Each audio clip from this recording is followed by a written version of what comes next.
नमस्कार। मैं कृष्णा प्रसाद विश्वकर्मा बोल रहा हूँ और आज एक नए विषय को लेकर के आपके सामने हूँ। और आज का जो मेरा विषय है वो एक कहावत से शुरुआत होती है। वो कहावत यूँ है जो कि हम सभी बचपन से सुनते आ रहे हैं कि कौवा कान लेके उड़ गया। ये कहावत यूँ है कि लोग इस कहावत से अपने कान की तरफ नहीं देखते, कौवे की तरफ देखते हैं और उनको जहाँ असली ध्यान होना चाहिए वहाँ ना हो करके बाहरी की चीज़ों में ध्यान होता है।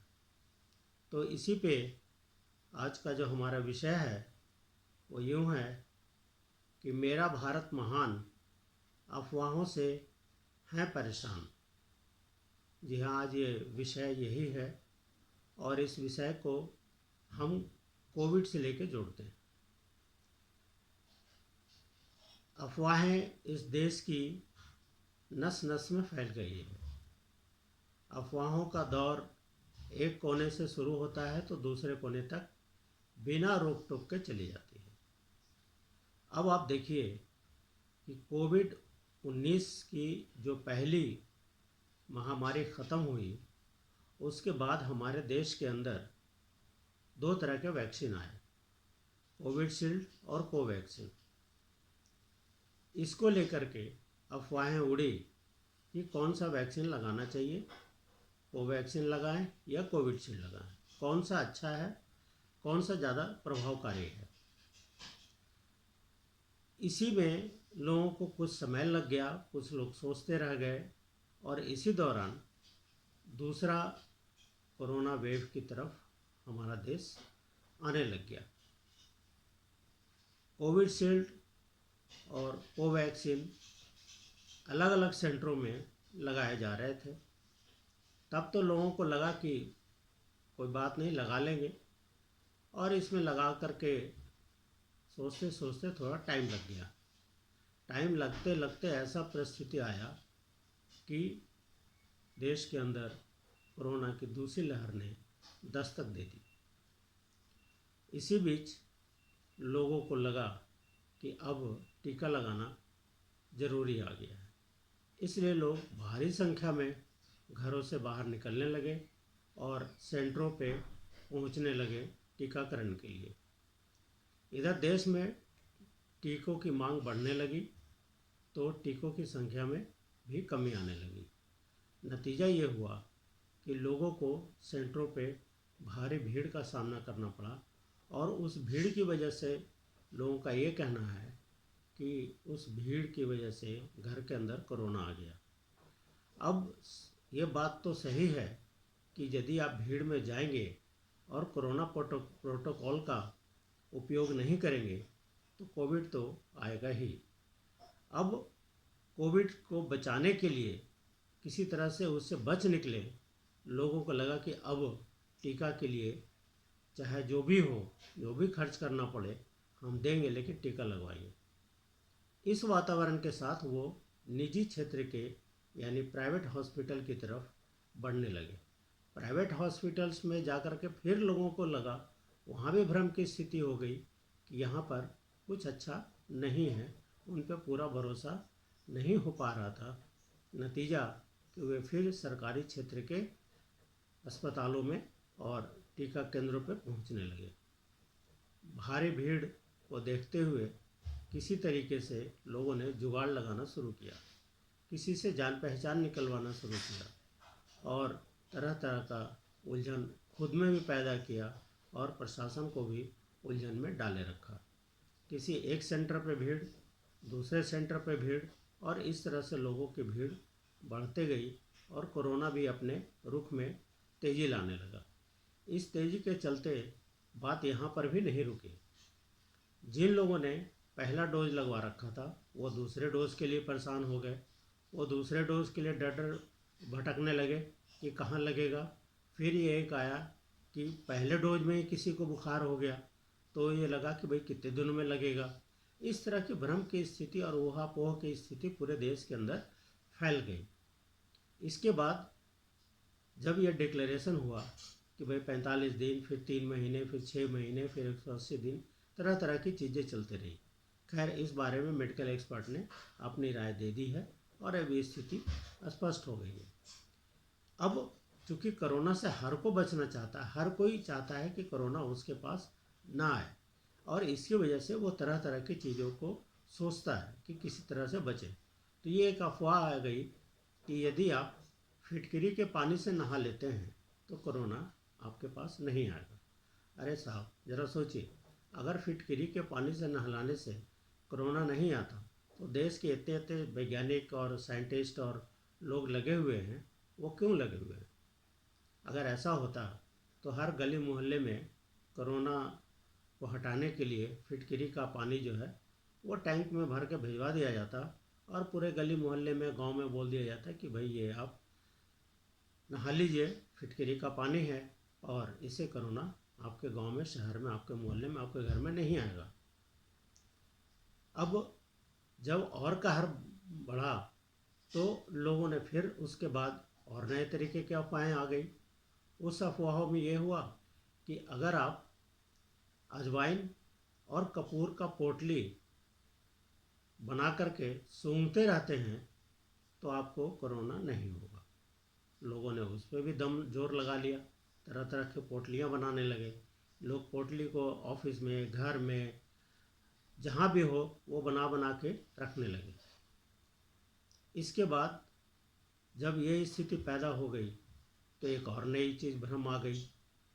हमारे देश के एक राज्य में तो ये स्थिति हो गई कि लोगों को ये लगा कि अगर कोरोना से बचना है तो ज़्यादा नमक का सेवन शुरू कर दो।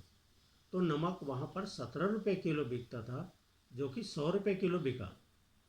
अब बताइए, ये 100 रुपये किलो का नमक लोगों ने ख़रीदा कि कोरोना से बच जाएंगे, लेकिन अफवाह तो अफवाह है, नमक की तरह वो भी अफवाह समाप्त हो गई।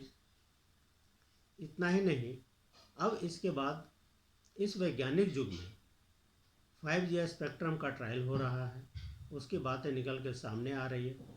तो लोगों ने अफवाह उड़ा दी कि कोरोना 5G स्पेक्ट्रम की जो प्रोसेस चल रहा है इसकी वजह से हुआ है। तो अब सवाल है कि कितने भ्रम हमारे सामने आते रहेंगे और हम उनका सामना करते रहेंगे। तो ये जो भ्रम की स्थिति है ये क्यों पैदा हो जाती है? इस भ्रम की स्थिति को हमें दूर करना चाहिए, हमें इनसे सावधान रहना चाहिए। भ्रम की स्थिति इतने ही पे नहीं रुकी, ये बात और आगे बढ़ी कि अगर आप हॉस्पिटल में जाते हैं तो जो निजी क्षेत्र के हॉस्पिटल हैं वे आपसे रकम कैश में मांगते हैं, यानी नकद जमा कराइए। हो सकता है कि कुछ हॉस्पिटलों ने ऐसा किया होगा, लेकिन देश के सारे हॉस्पिटल ऐसा नहीं कर रहे हैं। लेकिन फिर भी ये अफवाह उड़ गई कि आपको इलाज कराने जाना है अगर प्राइवेट क्षेत्र के हॉस्पिटल में तो आपको नगद राशि निकाल के जानी पड़ेगी। इसकी वजह से बैंकों के अंदर लोग अनावश्यक रूप से जाने लगे और वहाँ भारी संख्या में लोग पहुँचने लगे और नगद की निकासी करने लगे। इस परिस्थिति को देखते हुए सरकार को ये कहना पड़ा कि ठीक है, 2 लाख रुपए से ऊपर ही जो इनकम टैक्स का जो बैरियर था उसको उन्होंने फिलहाल समाप्त कर दिया था। तो ऐसी ऐसी स्थिति आ गई कि सरकार का एक विंग तो इन अफवाहों को संभालने में ही लगा रहा। कोरोना संभालना तो अलग, इन अफवाहों को संभालना अलग। तो इस तरह की परिस्थिति से हमें बचना चाहिए और हमें कोशिश करनी चाहिए कि जो अफवाहें हमारे सामने आती है उसका वैज्ञानिक आधार क्या है, उसके बारे में हम क्या सोचते हैं, उसको अपने जीवन के पहलू से जोड़ के देखें। वरना इन अफवाहों की वजह से अगर कोई देरी होती है और उसकी वजह से हमारा कोई नुकसान पहुंचता है तो इसके लिए हम खुद ही जिम्मेवार हैं। इसलिए मेरा निवेदन है कि आप इन अफवाहों पर बचें। अब टीकाकरण को लेके हम सभी सीरियस हैं, मगर गांव में आज भी परिस्थिति उतनी अच्छी नहीं है। वहाँ के जो दूर दराज के आदिवासी क्षेत्र के जो लोग हैं वहाँ पर यह कहा जा रहा है कि ये टीका मृत्यु का कारण बनेगा, इस वजह से गांव वाले नहीं लगा रहे हैं। आप ज़रा सोचिए कि अगर देश का कुछ भाग ऐसा हो जो बिना टीकाकरण के हो, तो इसका मतलब ये हुआ कि 100% हमारा देश पूरा टीकाकरण के चक्र में नहीं आया। तो कोरोना जैसी बीमारियों के लिए वहाँ पर जगह है और उस जगह से फिर दोबारा फैल सकता है। इसलिए पूरा 100% टीकाकरण जरूरी है। हालांकि प्रयास जारी है, वहाँ के गांव के लोगों को भी ये समझाने की कोशिश की जा रही है कि टीकाकरण करवाने में ही बेहतरी है।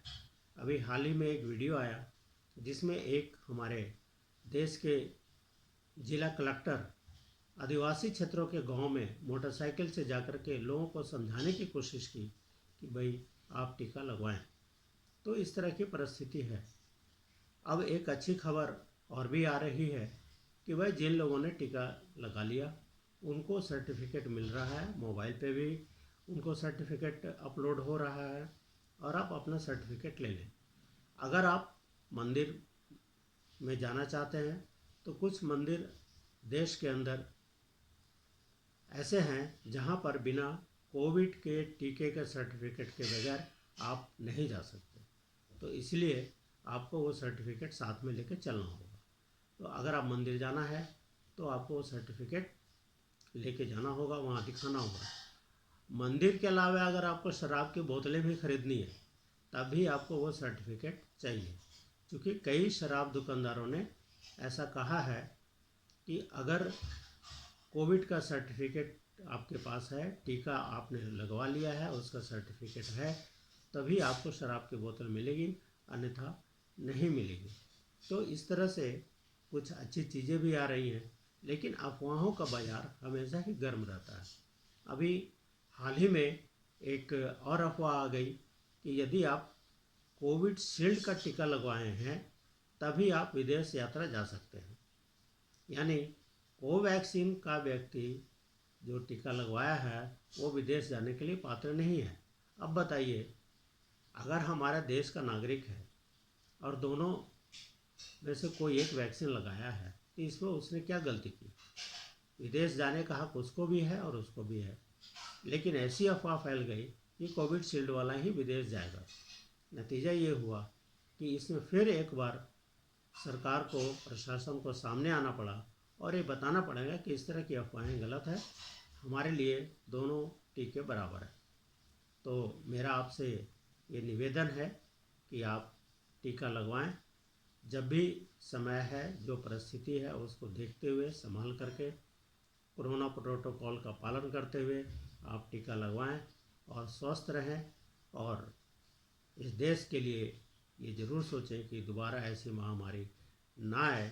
इसके लिए हम जो योगदान कर सकते हैं, इन अफवाहों को रोक सकते हैं, तो ज़रूर रोकिए और इन अफवाहों को बढ़ने ना दें। इन्हीं शब्दों के साथ मैं आपसे विदा चाहता हूँ। धन्यवाद।